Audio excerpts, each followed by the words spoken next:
Peace, peace, peace, family. Boy, Treetop Chris checking in. And I got some good news and I got some bad news, but it's all about BNPLs. BNPL. What is BNPL? It's not a BBL. No, it's not a BBL. You ain't get the thing thinging. That's not what we doing. We talking about buy now, pay later platforms, y'all. What's a buy now, pay later platform? Of course, you've heard of Affirm, you've heard of Klarna, you've heard of Afterpay, places like that. I know a lot of y'all use them. I know y'all got investments in those platforms and those stocks and bonds. Some of y'all need to stop playing games with your life, but that is not the point. The point I'm trying to make is a lot of people are investing their time and effort into these things because they give you instant gratification. They give you convenience. Who doesn't love convenience, right? If I want to go on a trip to Jamaica or somewhere, Dubai, I want to go somewhere, I'm going to use Affirm because it helps me get the tickets. I can get the hotel. I can get whatever I need right there in the firm. I don't need to have great credit to do it. I can afford the payments. That's great. The bad thing about that is you're building up credit with a platform that doesn't truly exist in the grand scheme of things. Do you want your own house? Do you want investment properties?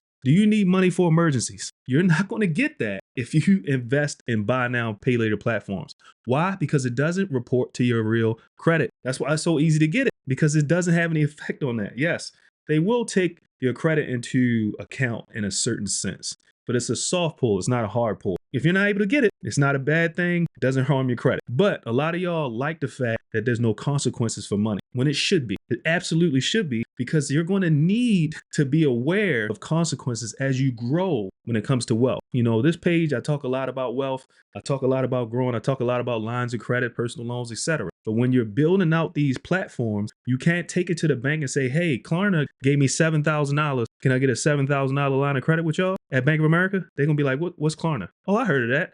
No, they gonna give you nothing. For instance, if I have, like I did my video on PCQ, if I go to PCQ and I say a firm offered me $10,000, I could use anywhere. I need a line of credit from y'all. What's the point in the line of credit? Remember, it's the same as cash. I can't go to a firm and get a $5,000 cash loan. If I lose my job, I can't pay my bills with a firm. I can't pay my bills with buy now, pay later platforms. I can't. What I can do is I can use the bank if I build up credit with them. Yes, it takes a little bit longer. Yes, they're more strict, but I'm trying to tell y'all and give y'all a game on how you build up these connections with the banks so you don't have to use buy now, pay later platforms unless you absolutely need to, in which case, if you need to, you're already going down the wrong track, because the convenience that they give you is going to lock you in forever. If you have any questions or comments about this, please drop them in the comments section. If you have any serious questions, you could DM me. Think about this when you go down a firm road in the buy now, pay later game.